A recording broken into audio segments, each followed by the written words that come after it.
Assalamualaikum warahmatullahi wabarakatuh. Perkenalkan, nama saya Rahma Nadila Ayulita, NIM 18180066. Saya akan mempresentasikan mata kuliah Sokenkyu Hapyo, yaitu tentang jurnal internasional.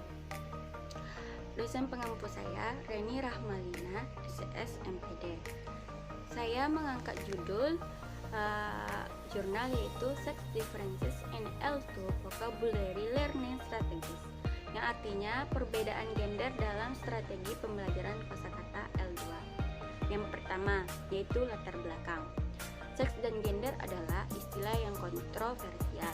Beberapa sarjana membedakan keduanya menggunakan jenis kelamin sebagai kategori biologis yang berfungsi untuk membedakan laki-laki dari perempuan, dan gender sebagai kategori sosial yang mengacu pada atribut sosial diberikan kepada pria dan wanita, serta perbedaan tata bahasa dalam bahasa yang lain menggunakan istilah itu dengan tidak dapat dibedakan.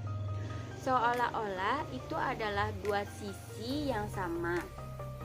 Inkonsistensi ini terutama disebabkan oleh kesulitan dalam membangun batas yang jelas antara kedua istilah tersebut. Demi kejelasan dan kenyamanan, sepanjang artikel ini saya akan menggunakan istilah seks untuk mengkarakterisasi laki-laki dan siswa perempuan dalam penelitian ini. Dengan menggunakan seks daripada gender, saya tidak melakukannya menyiratkan klaim apapun tentang asal-usul perbedaan yang ditemukan di sini. Penggunaan bahasa tergantung pada jenis kelamin pembicara dan pendengar. Lanjut, yang kedua, strategi pembelajaran kosakata. Penelitian ini menegaskan hasil yang diperoleh Sasmith untuk pelajar bahasa Inggris Jepang. Strategi yang paling sering digunakan adalah menggunakan kamus dwibahasa, menebak konteks, bertanya kepada teman sekelas apa artinya, dan mengucapkan kata-kata baru dengan lantang saat belajar. Kami menemukan bahwa hanya 4 strategi pembelajaran Oxford pada 1980-an yang berfokus langsung pada perbedaan gender dalam penggunaan strategi. Studi ini ditinjau oleh Oxford, Nichols, dan Herman 1988. Menunjukkan data yang menunjukkan bahwa wanita menggunakan lebih banyak strategi pembelajaran bahasa daripada pria. Lanjut, yang ketiga yaitu metode penelitian. Peserta dalam penelitian ini dibagi menjadi 8 kelompok. Tabel 1 menunjukkan distribusi subjek berdasarkan kelompok, jenis kelamin, dan usia. Jumlah total pengajaran bahasa untuk setiap kelompok serta tingkat bahasa dan metode pengajaran ditentukan oleh personal pemandu. Pendekatan komunikasi yang berfokus pada bahasa input dan pengukuran khusus untuk komunikasi diadopsi di semua pendekatan tersebut. Tak satu pun dari kelompok ini secara eksplisit diajarkan bagaimana mempelajari kata-kata baru. Artinya, tidak satu pun dari mereka telah dilatih dalam strategi pembelajaran kosakata bahasa di sekolah. Fakta ini ditetapkan selama wawancara dengan guru yang relevan sebelum survei selesai.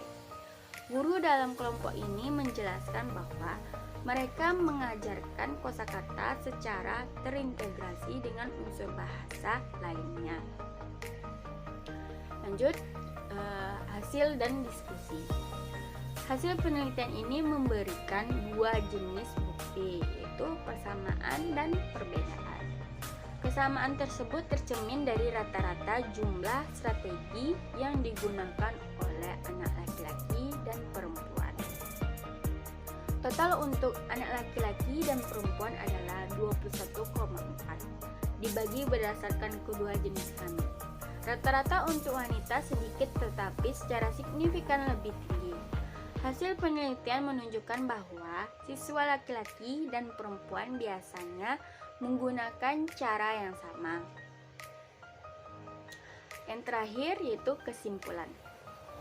Melalui survei berskala besar tentang strategi kosakata yang digunakan oleh bahasa Spanyol, penutur bahasa Inggris, dan bosku sebagai L2, saya telah mencoba untuk memperkenalkan seks variabel sebagai faktor dalam strategi pembelajaran kosakata. Penelitian ini telah memberikan jawaban atas 2 pertanyaan penelitian. Itu hasil penelitian menunjukkan bahwa siswa laki-laki dan perempuan berbeda secara signifikan dalam jumlah strategi yang mereka klaim untuk digunakan.